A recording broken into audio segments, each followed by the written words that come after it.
I got love for you, man. You know what I'm saying? What are we talking about?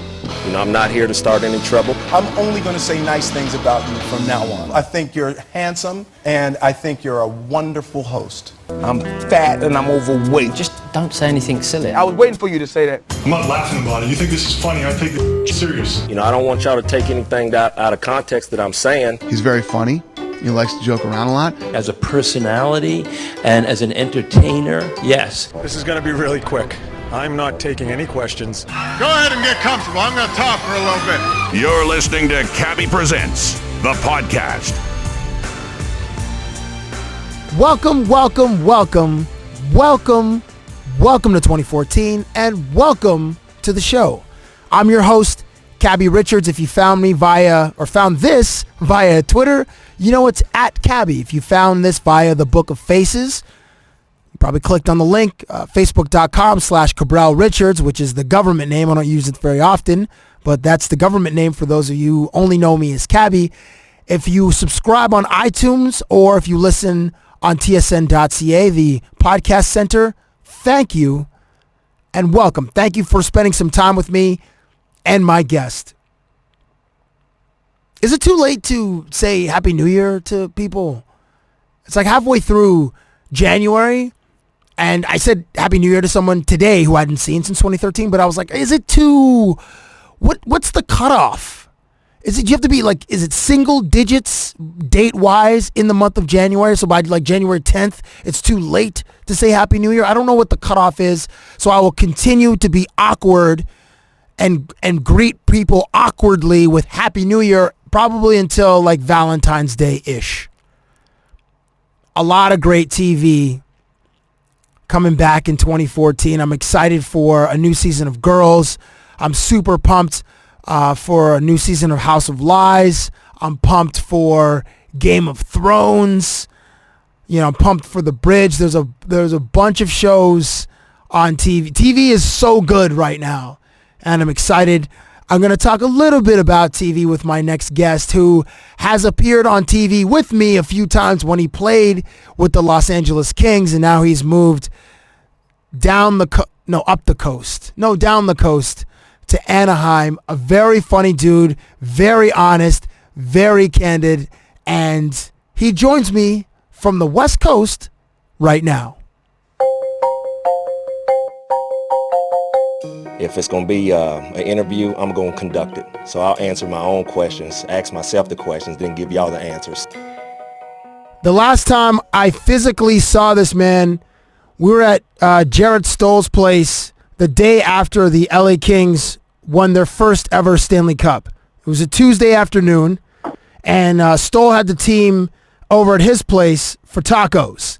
The night before, on the ice, the team celebrated, and I begged him to come on off the record with Mike to do an interview with Michael Landsberg the following day. He obliged.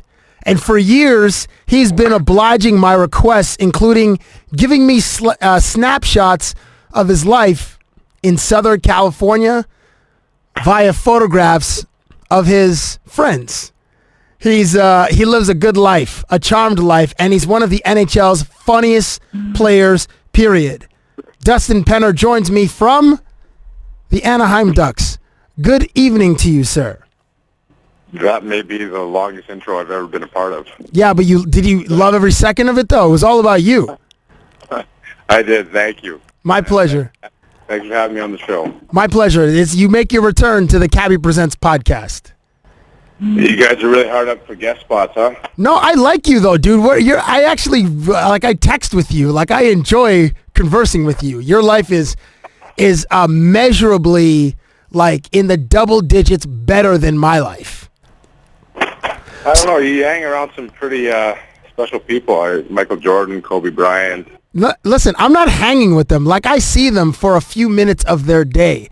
I'm sure I'm willing to bet that the people that you actually spend time with are far more impressive than Kobe Bryant and Michael Jordan. Not on a visibility and status level, purely an aesthetic level. Perhaps. I hang around some pretty funny people too. So. And well, then you keep good company. On Twitter, it's at Dustin Penner 25. Dude, are you making a cabinet right now? Like, what are you doing in the background? Well, I just didn't break away 2 hours of the day to sit and be attentive. I'm cleaning up the house. I'm a single guy. I have to do these kind of things. I thought you guys hired people like once a month, once a week.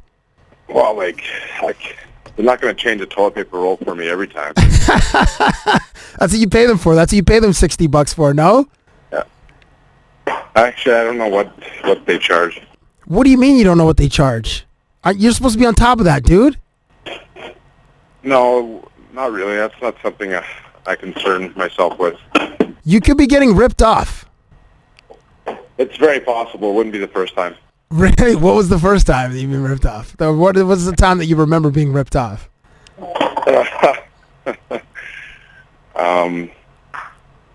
The most recent time being ripped off was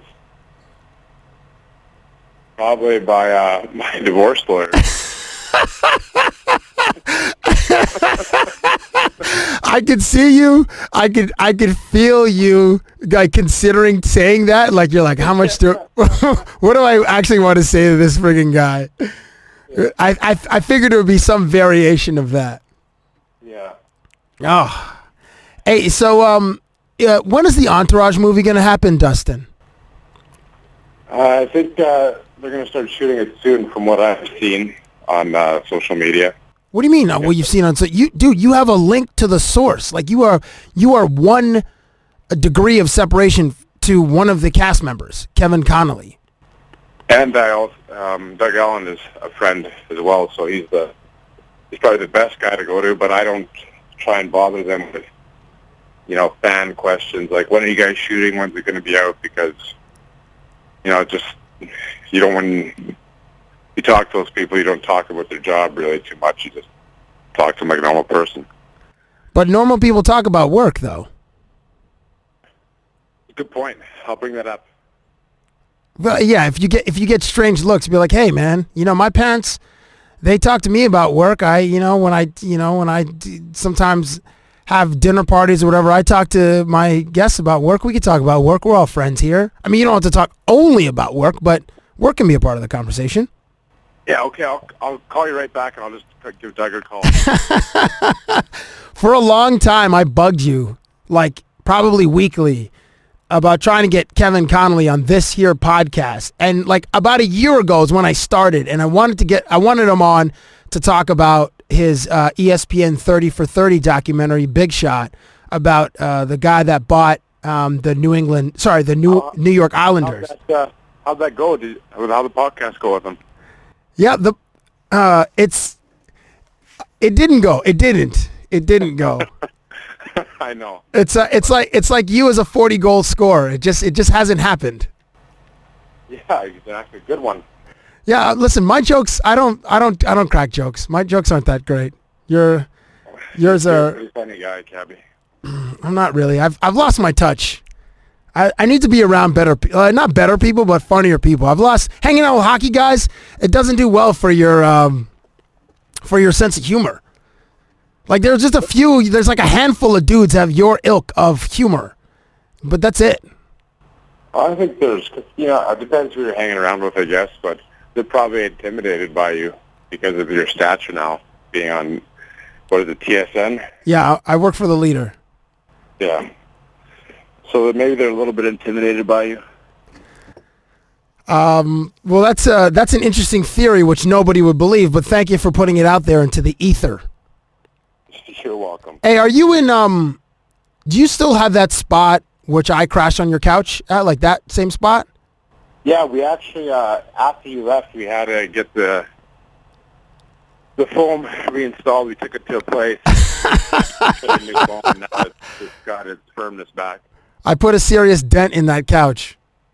Yeah, you did. And I wish it was I wish it was like with some really arduous activity, but sadly it wasn't. It was just my fat stomach and torso sleeping on that mug. Well, you did a really good job of that, at least. Yeah, I don't know if you heard me snoring upstairs, but there's a good chance you did. I sleep like a bear that's dying, a bear that has like a wooden shaft in its side, like it got stabbed by somebody in Game of Thrones. Hey, did you watch the Golden Globes? No, we actually had a game yesterday. How did that go? How did that work out? We won 1-0. It was a stingy defensive game. Is that the style you guys play, though? I thought you guys light it up, though. Do you even watch hockey, Cabbie? Yeah, I watch hockey. What's with all these questions? Like, we're a pretty offensive team that was not considered the norm. I think TSC even made a comment about that on the game today. I thought you guys played yesterday.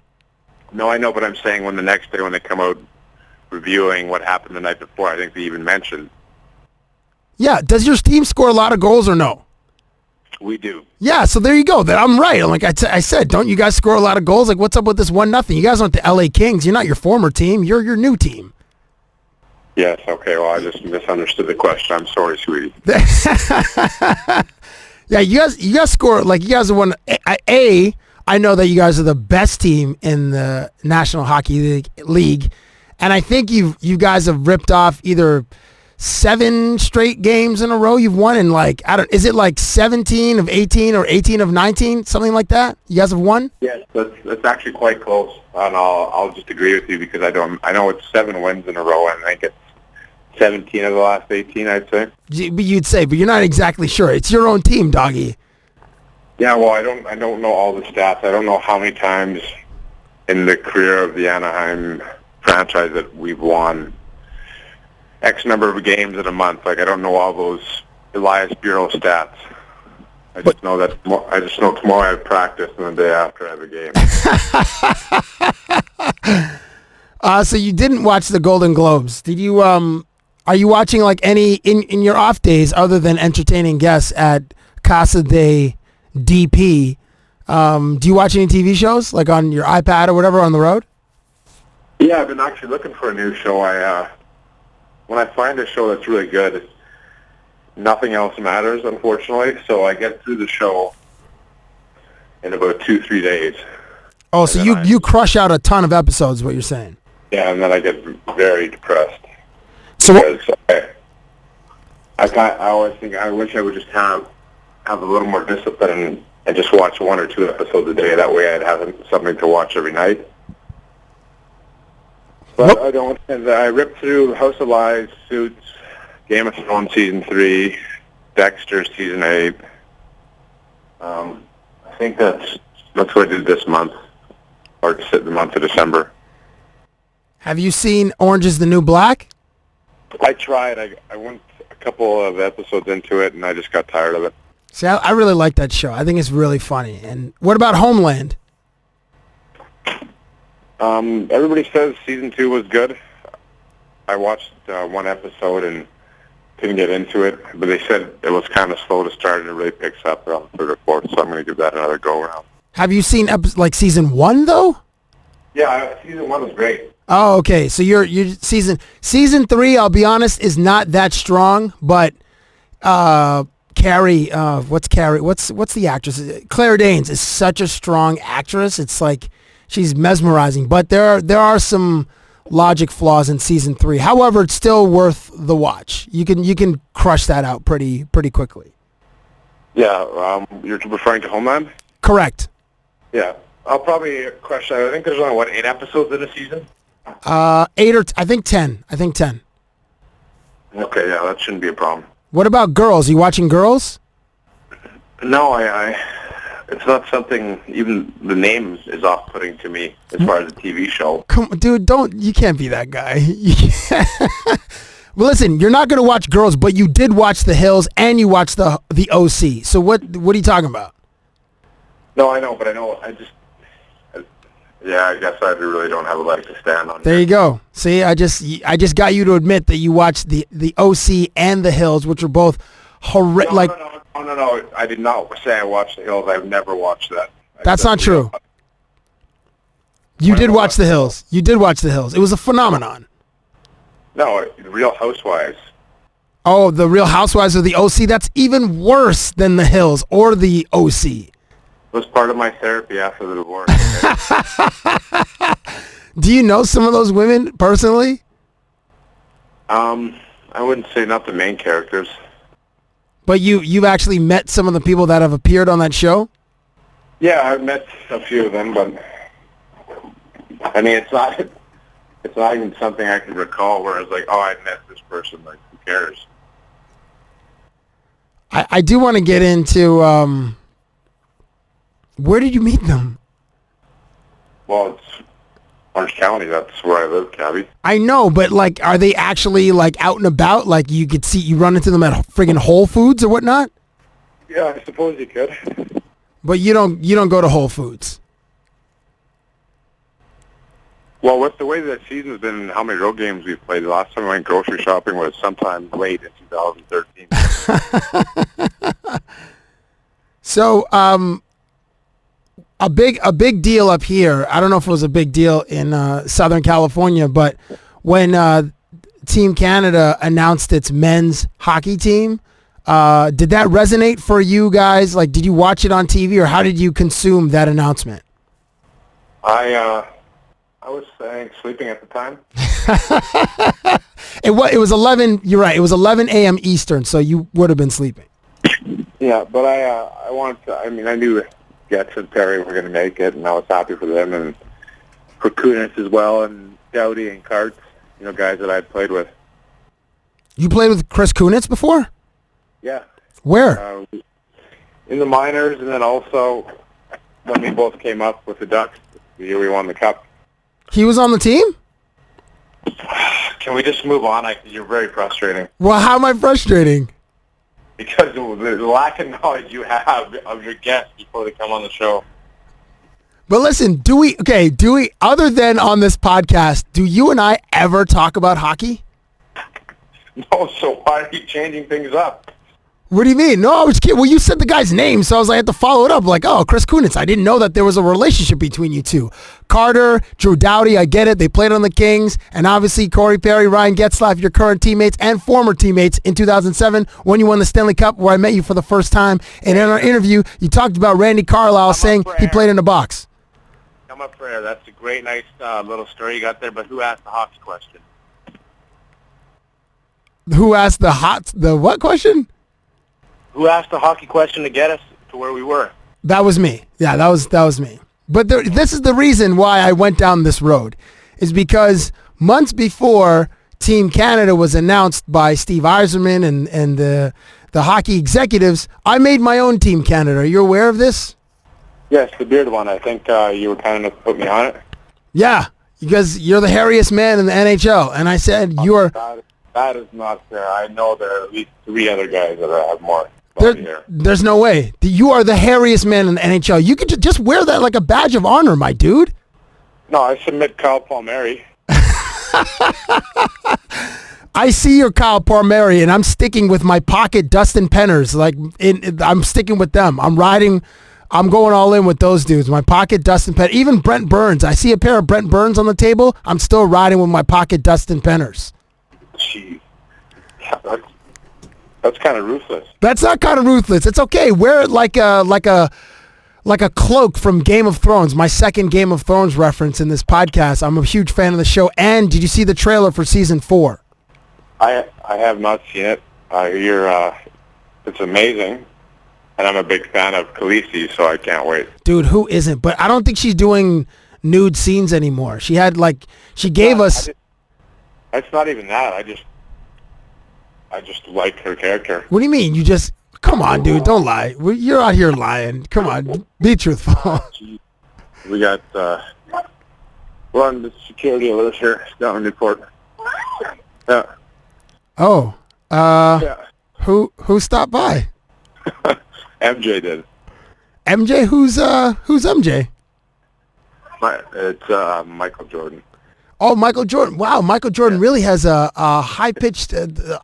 Michael Jordan's octaves are higher tonight. Yeah, he was second on the helium balloon. Wow, that's crazy. So what is Michael Jordan doing in Orange County when his team is playing basketball in Charlotte tonight? We're going to go gamble. Oh, yeah. Well, that's okay. Yeah. That's... I didn't know girls' boys could throw you off so easily. No, but I like it. I mean, listen, I don't have the same poise that you do. I'm not that comfortable in the pocket. You know what I mean? You're comfortable in the pocket like Ben Roethlisberger. I'm scrambling like Russell Wilson. You know what I mean? Intentional grounding. Yes, absolutely. Throwing the ball out of bounds, like tripping over my lineman a la Mark Sanchez. Like, I just can't get it together, dude. You've seen me work. You've seen me in action in real life. Your old line is getting out of the 3-point stance saying, what audible is that? Yeah, I'm just yelling Omaha, Omaha. Nobody knows what the hell that means. It's like it's all over. So you were on my Team Canada roster. Mostly because of, I said that you and Chris Versteeg would bring levity to the room. Is there a guy like you in your room in Anaheim, a dude that isn't afraid to crack jokes and a guy who keeps it light in there? Yeah, I'd say, more than any team that I've been on, everybody really enjoyed doing that. From Jetsy to Pears to Bonino, Palmieri, Fowler. It's a really loose team. That's probably easy to say because we're playing so well as a team. But I think Jetsy, the way he leads the team, he knows when to be serious and when it's not time for jokes, and when it's time to buckle down and go out for a game. But we're joking pretty much right up until the drop of the puck sometimes. Really? Yeah, it's a lot of fun to be in that locker room right now. Does has your coach Bruce Boudreau has he displayed any of the HBO 24/7 version of Boudreau when he was just ripping off F-bombs at dudes? I think he has used the F word a couple times. Yeah. But I think he was portrayed, a certain way. He was made to be a quote-unquote villain, and I don't think that's the right word for it, but everybody sees him on that show swearing, and, he's an intense person. And, you can't, there's different methods of coaching.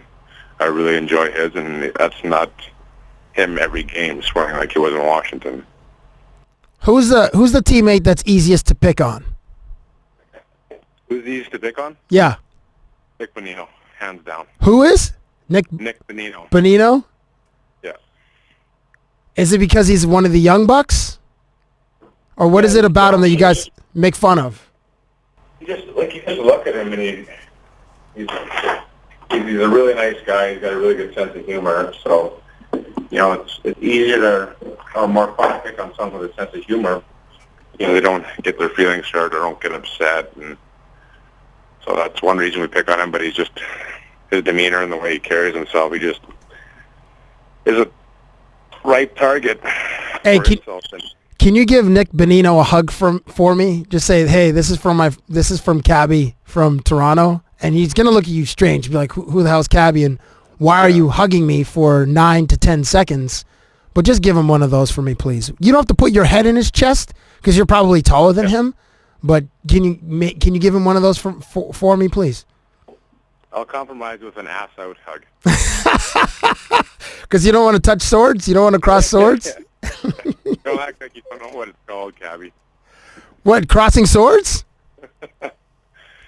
I've only heard. Moving on. I've only heard. Hey, because you have a friend over, does that mean that you can't talk about other friends? Like, can she hear your voice? What's that? Yeah. Michael Jordan can hear you talk right now? Yes. Well, is Michael Jordan going to mind if you talk about Katherine Webb? No, I don't see why she would. Amazing. Can you tell me or tell the audience how you know her? A mutual friend. We met, I met her in the summer through my friend who happens to be really good friends with her.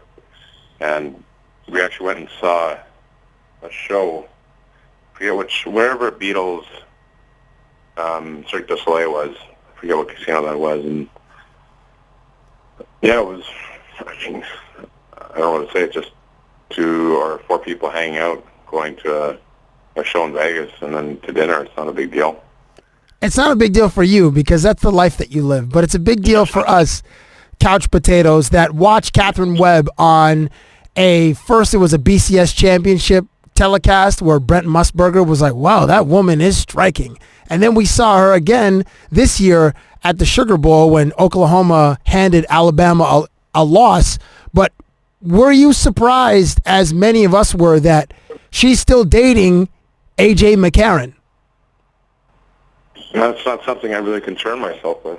Well, no, okay, fine, but are you surprised? You've seen her, you've hung out with her socially or whatever. I mean, you have a different perspective than the average fat guy sitting on a couch eating a bowl of Doritos.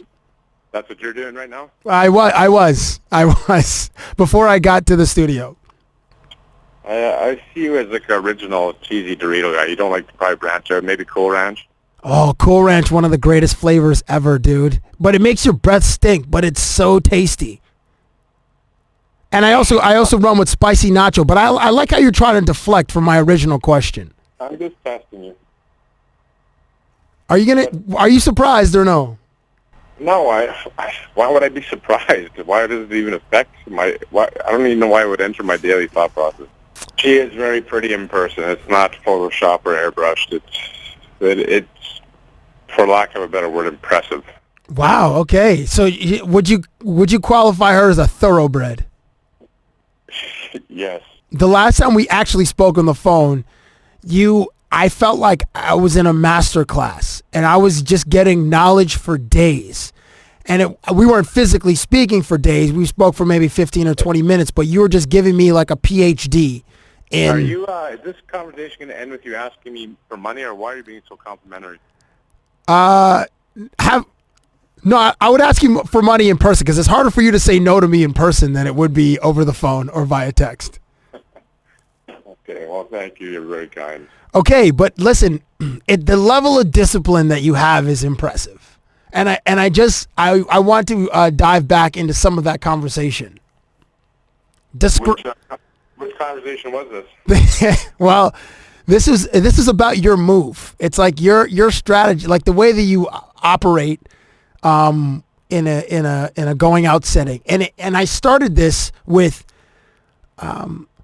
who in your crew are the wolves? Now, for people listening to this who don't know what I mean, when a guy is a wolf, when you have a dude in your crew that's a wolf, that is the guy that goes out and meets women, who has no problem opening a group of girls, no problem talking to girls, starting conversation, being charming. Those are wolves. Like, those guys get sent out early in the mission, early in the night, and then, when a wolf establishes contact, then you can sort of slide in after a few minutes, introduce yourself, and then boom, you have a new social circle. So I asked you, who do you roll with that are wolves? And you said, I don't really roll with any wolves. I'm kind of a solo operator. Do you remember this? Vaguely, but I'll play along. So then I was like, well, what do you mean you're a solo operator? And I'm like, well, you said, well, Cab, sometimes I just roll solo and I'll go to a spot and I'll invite some friends and it might just be one dude, myself, Dustin Penner, and like 6 or 7 friends. And I'll be like, well, how do you manage that situation? I'm like, well, hey, I just play like the nice friend guy. Well, it's not playing a thing. I just try to be myself, whether it's people say it's that I don't care or whatever. Like, I'm nice, maybe to a fault to everybody, and I invite people to come hang out, and if they want to, they do, and if they don't, they don't. Okay, but then this is where the strategy comes in. Because sometimes you show a certain level of disinterest, or you're just being nice to everybody. You're not being aggressive, or you're not showing that, hey, this girl over here, I'm kind of into. As we say, you're laying in the cut. So just because you practice that kind of discipline, then the eyes, they kind of focus on you, like, oh, how come he's not talking to me? How come he's not over here trying to crack jokes? Or how come he's not paying me compliments? Like, it's like you use a Jedi mind trick, which requires a lot of discipline, Dustin. And that's what I wanted to relay to the audience, because your level of discipline is is very stealthy. And for me, a blue collar dude, a dude that mucks in the corner, and when it's like 2:45 a.m., you know that gum on the bottom of your shoe? Sometimes I'm hungry enough to eat that, if you know what I mean, in a metaphoric sense.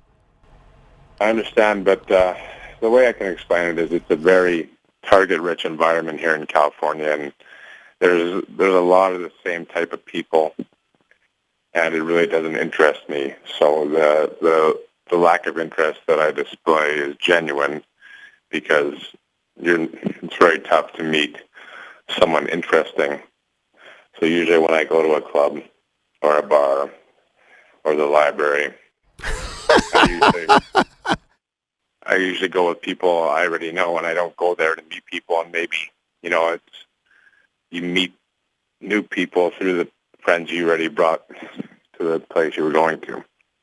But it's not like I go somewhere and I want to meet people. So okay, so that's another part of your game. It's not. It's just.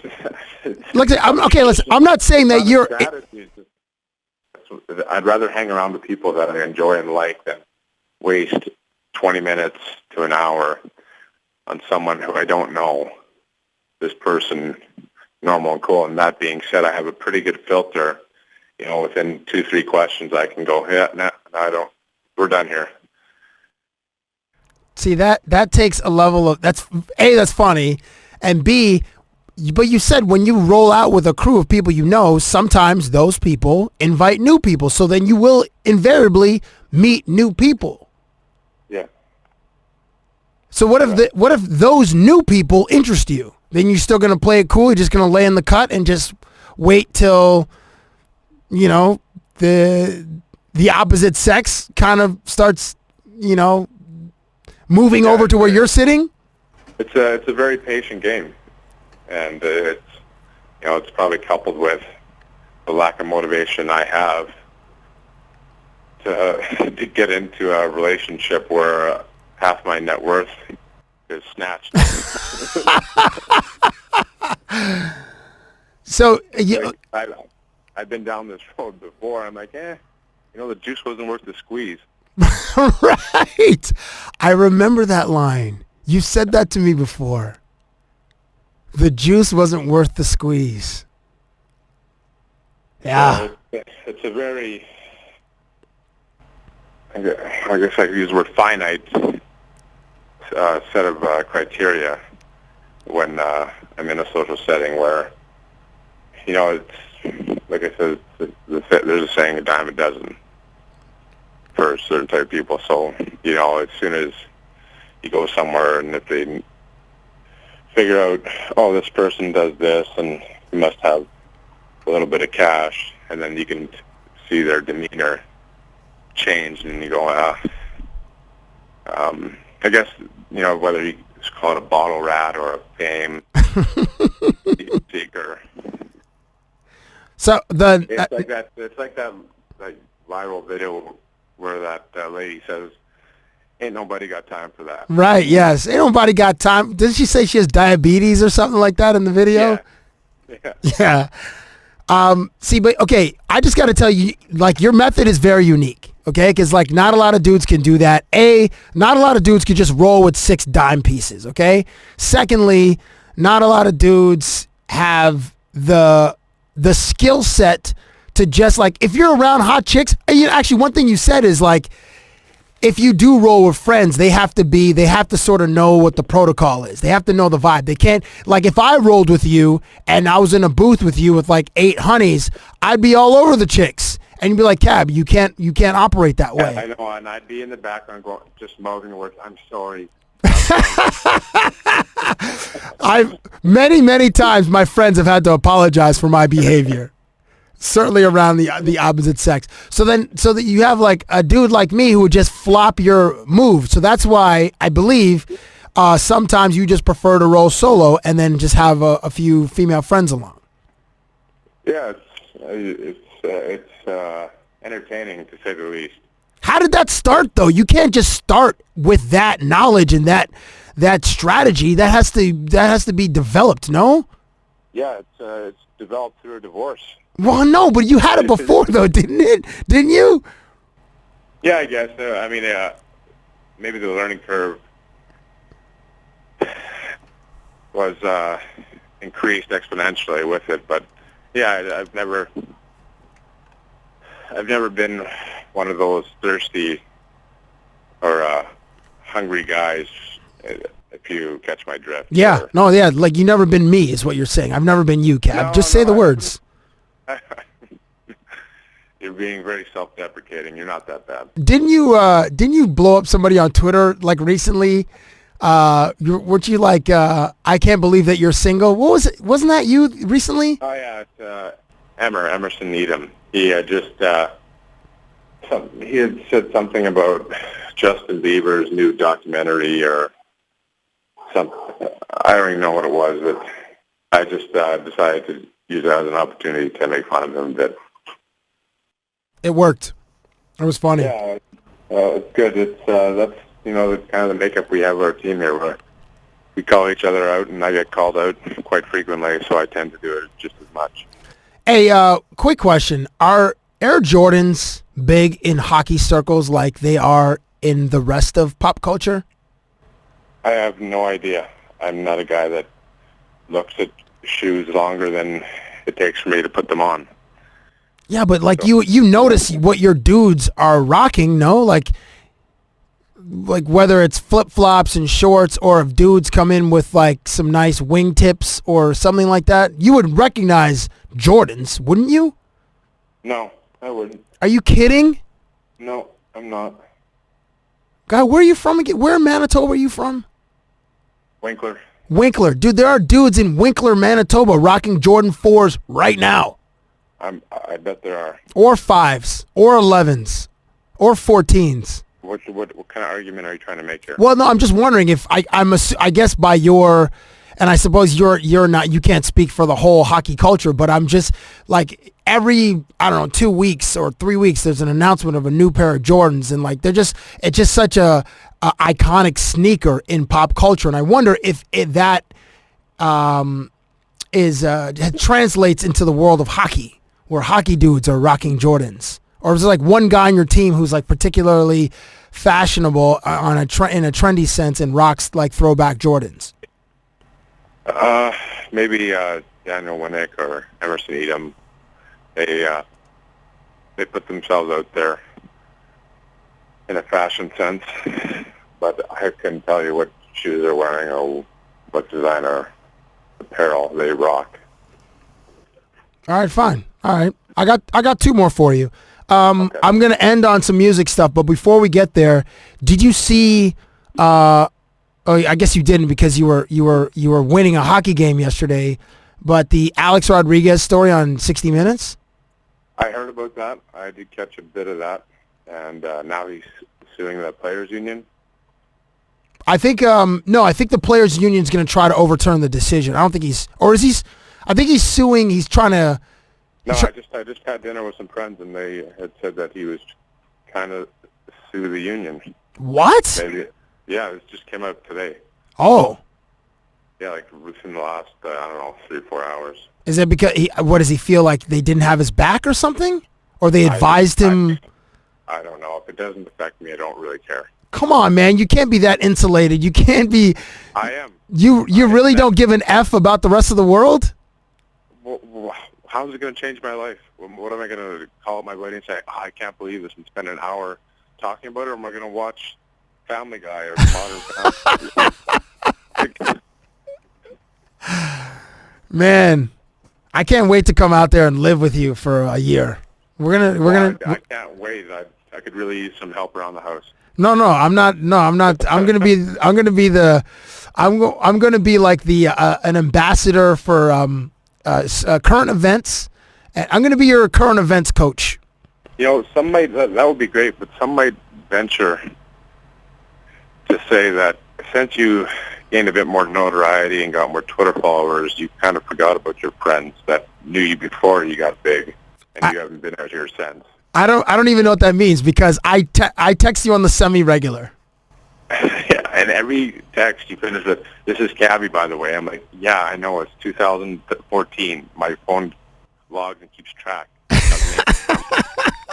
Well, listen, hey man, I'm just a reminder. Listen, you meet a lot of people. I meet a lot of people, and I just like to say who it is, because how many times a week do you get a number that shows up on your phone, no name attached, and the person is texting you like they knew you since the 7th grade?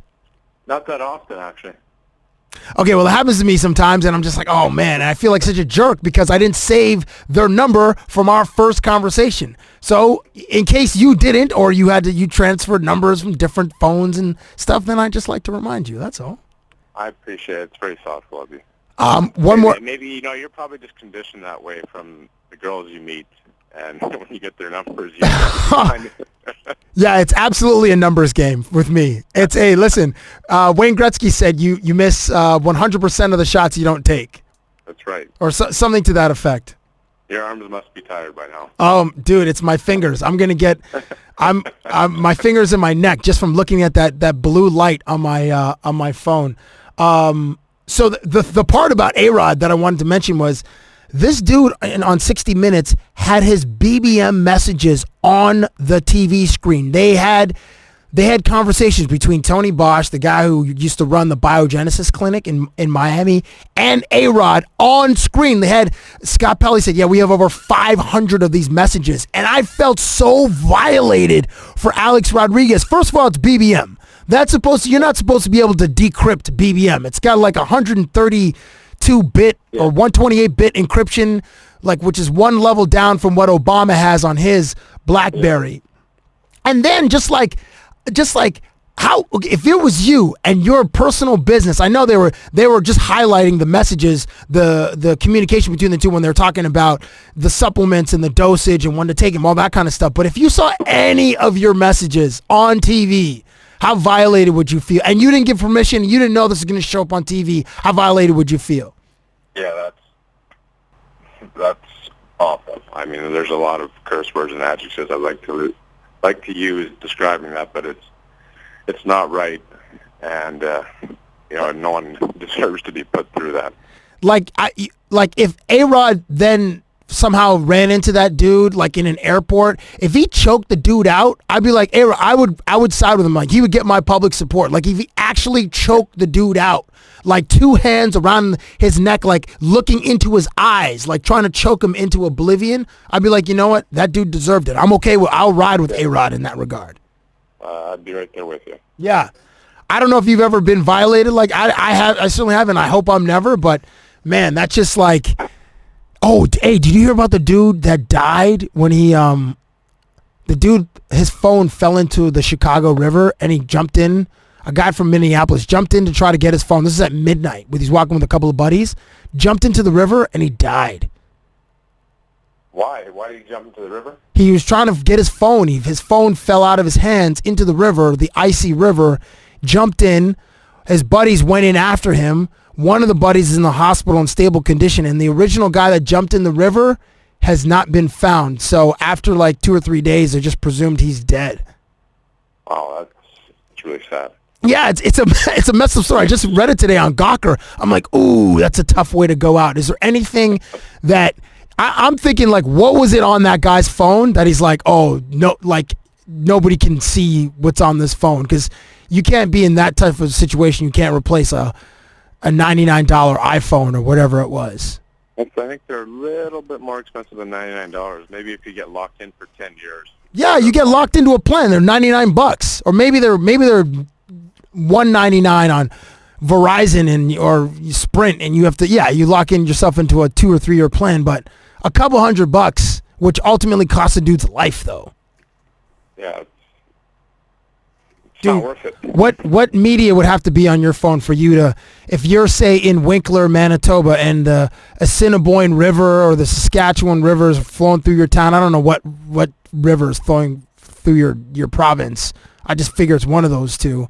I'd like to think you know me by now, and based on my answers in the past, I think you shouldn't be surprised, but if my phone dropped in the river, I'd probably just be like, yeah, screw it. Okay, but not Dustin Penner 2014. What about Dustin Penner 2001? This is the Dustin Penner, whose bank account doesn't have multiple commas in it. It's not a monetary answer. Like it's just like what I'm going to do. I'm going to get wet. Then I'm going to be cold. Those things all go through my mind. Like it's not like the juice isn't worth the squeeze. I'm just trying to think. I'm okay. That's again the great line returns. But I just want to know what your tipping point is. What would have to be on your phone for you to retrieve it somewhere where there's a bit of peril and a bit of danger in retrieving it? Like what media has to be on your phone? There's a tipping point for every person. And there's the threat that someone might retrieve it 200 meters downstream, and if that person sees it and opens it, it's not password protected, and just starts swiping through your gallery or your camera roll, you're like, oh, I don't want another person seeing this ever in life. Yeah, I mean that would suck, but I don't think it's worth dying for. Okay, but you don't know you're gonna die, Dustin. Will you just follow me on this hypothetical, please? Okay, for the sake of time, I will. If there was racy pictures of me with I don't know, whoever, then I don't know if maybe a picture of me at a bar that I shouldn't have been at the night before a game. I don't like. That's what you go to? That's the one, racy pictures, you at a bar? Come on, man, you can do better than that. I really don't care. I love your indifference. Oh, well, that makes one of us. Apathy, that's what it is. Apathy. Last question, I'll get you out of here. You're one of my few friends that is big into EDM.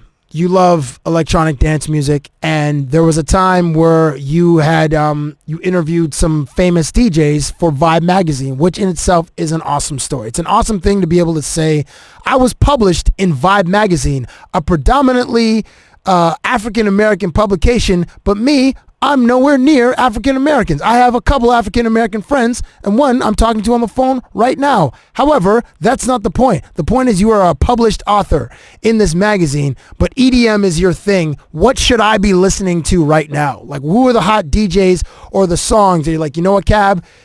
I know you're not so into the music, but this song, it pumps. You know, tough to say. I kind of get complacent. You know, because it's become such a money machine now, and now they're represented by elite agents in Hollywood, and most DJs moving to LA, I think are being pressured to put out tracks ahead of time, or ahead of their own personal schedule, and they aren't as good as they used to be, because before, when there wasn't demand for it, it didn't matter if they didn't release a song every 4 months. So it kind of gets watered down, but something you might like is the DJ Carnage or Boudreau, or I'm more into like Above and Beyond, Matt Zoe. All right, so these are the cats I should be searching for, on sampling it on YouTube and then searching it on blogs to download some of their stuff. Yeah, I would say if you want to, there's probably, if an alien spaceship landed on Earth and said, give me some music that would describe, what you consider to be great music, I would say there's 4 podcasts on Above and Beyond's podcast called Above and Beyond Group Therapy number 50, which was done live in London, where they're from, and they have 4 different DJs spin in succession live. It ended up being a 6-hour set, but there's probably only 4 hours on there that I would suggest, but it's such a different type of sound, and there's so many different types of genres in it. It's just, I can listen to it on a loop.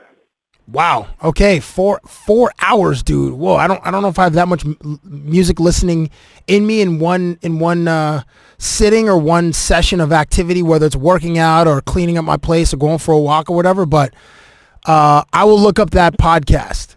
Yeah, ABGT50. Just type that into Google. All right. And then you'll be on your way. Can I give you one? Sure. Pretty Paper by Cardinal Official is pretty legit. Cardinal Official featuring Raekwon. That's a good one. All right. And Drake's "We Made It." You guys might play that after wins. You should introduce that one. Right now we're playing "Wake Me Up" by VG, but. Okay. Well, listen. When you guys get into the playoffs, if you guys are still running the table, and then let me just plant that seed. Let me be Leo DiCaprio, a la Inception. "We Made It" by Drake. All right. I'll run it by the guys, see what they think. No, you just do it. You're the DJ of the team. All right. My pizza's ready. Okay. Listen, Dustin, at Dustin Penner 25 on Twitter. Always a pleasure speaking with you. I envy your life, and I admire our friendship. All right. Sounds good, Cabbie. Thanks for the call, bud. Thank you for listening to Cabbie Presents, the podcast.